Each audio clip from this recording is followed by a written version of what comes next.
Halo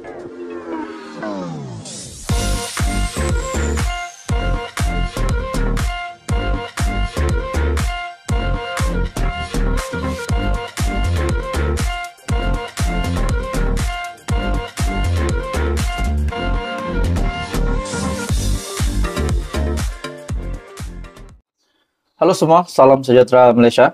Saudara-saudara, tuan-tuan dan puan-puan semua, selamat datang ke channel Fels Lifestyle. Satu lagi kejutan besar kepada Perikatan Nasional hari ini. Satu lagi kejutan besar kepada seluruh kepimpinan PAS dan terutamanya presidennya sendiri, Tan Sri Abdul Hadi Awang. Sebelum ini, kita dikejutkan dengan kenyataan Lim Guan Eng untuk menggesa orang ramai membuat laporan polis terhadap Hadi Awang. Pada akhirnya, kita mendengar ahli Parlimen Bukit Bendera, Sherlina Abdul Rashid, membuat laporan polis terhadap Presiden PAS. Abdul Hadi Awang berhubung kenyataan mendakwa orang Melayu dipermain serta ditipu secara terang-terangan. Nah, hari ini pula, saudara-saudara, satu lagi laporan polis yang amat mengejutkan ramai, yaitu dakwah Presiden PAS buat kenyataan berbaur hasutan. Akhirnya timbalan organisasi DAP Selangor, V. Paparaidu, membuat laporan polis terhadap Presiden PAS, Tan Sri Abdul Hadi Awang, di Ibu Pejabat Polis Daerah IPD Shah Alam pada Sabtu. Lapor wartawan Sinar Harian, Hishamuddin Ayub. Katanya, laporan polis ini dibuat kerana kenyataan yang dibuat Abdul Hadi dalam sebuah portal baru-baru ini berbaur hasutan dan perkauman. Paparaidu berkata, beliau berharap tindakan tegas akan diambil dan lebih banyak laporan polis akan dibuat di AP dalam masa terdekat. Bermakna, saudara-saudara, dengan kenyataan Lim Guan Eng sebelum ini, menggesa orang ramai untuk membuat laporan polis terhadap Hadi. Akhirnya, setelah ahli Parlimen Bukit Bendera membuat laporan hari ini pula, ataupun terkini, timbalan organisasi DAP Selangor, V. Paparaidu pula membuat laporan polis. Nah, bermakna, sudah ada dua laporan polis hari ini yang terkini. Mungkin akan datang ada lagi laporan polis yang bakal dibuat mengaitkan nama Presiden PAS tersebut dikarenakan dalam kenyataan sebelum ini ataupun dalam sebuah portal baru-baru ini, beliau membuat kenyataan berbau hasutan dan perkauman. Bahkan timbalan organisasi DAP Selangor, V. Paparaidu sendiri, membuat pengakuan beliau berharap tindakan tegas akan diambil dan lebih banyak laporan polis akan dibuat. Nah, saudara-saudara, adakah ini bermakna Tan Sri Abdul Hadi Awang berisiko untuk ditangkap ataupun berisiko untuk dikenakan tindakan dari penguat kuasa, mungkin dari PDRM dan penguat kuasa yang terlibat? Saudara-saudara, bagi saya ini satu lagi bukan satu kestabilan yang perlu dicapai.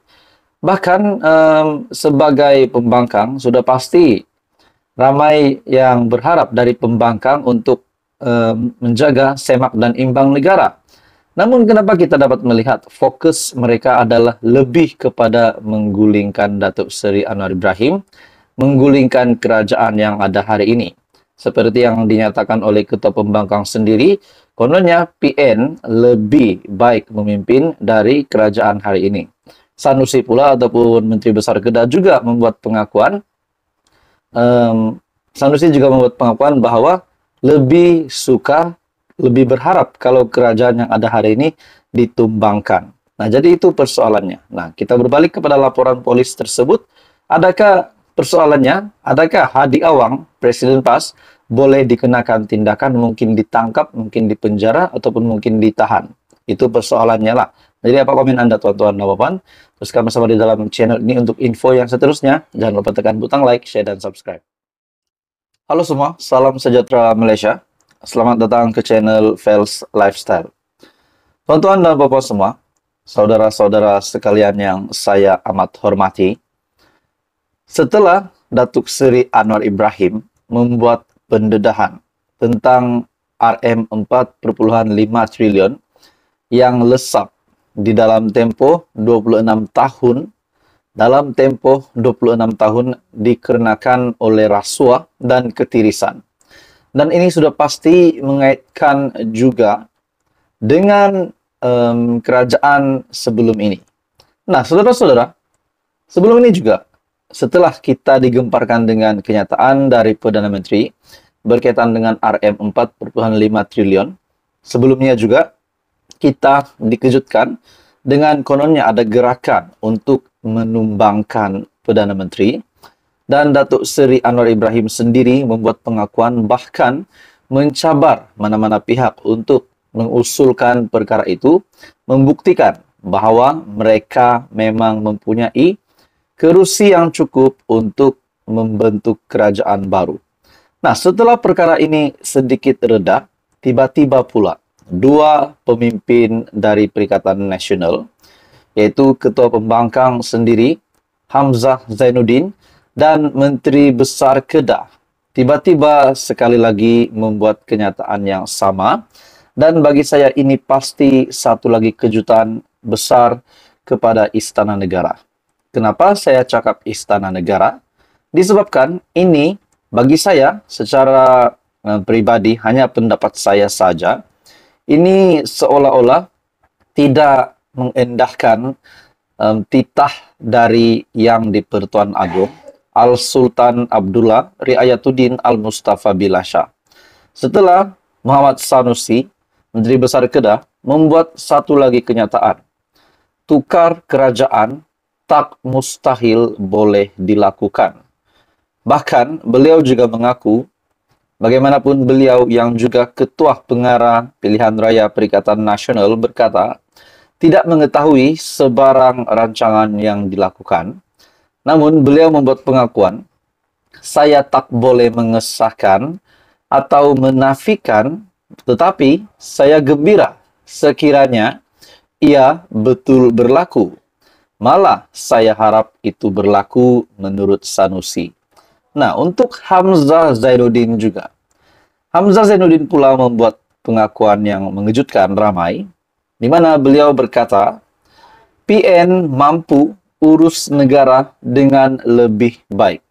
Nah, persoalannya saudara-saudara, adakah fokus dari pembangkang, fokus dari pemimpin PN hari ini bukan untuk semak dan imbang, tetapi fokus mereka adalah untuk menggulingkan kerajaan. Saudara-saudara, tuan-tuan dan bapak semua, kita juga dapat melihat pembawaan yang sama dari Dr. Mahathir, dari Hadi Awang, dan Muhyiddin Yassin, saya rasa. Pembawaan yang sama yaitu ingin menggulingkan kerajaan. Patutnya bagi saya sebagai pembangkang adalah untuk fokus kepada semak dan imbang, supaya kestabilan politik dan banyak perkara yang dapat dijaga. Namun kalau fokus dari pembangkang adalah untuk menggulingkan kerajaan hari ini, sudah pasti ini bukan kestabilan politik yang dimahukan oleh rakyat. Jadi saudara-saudara, tuan-tuan dan bapak semua, ini pasti menggemparkan seluruh Malaysia, seluruh ahli parlimen dalam kerajaan.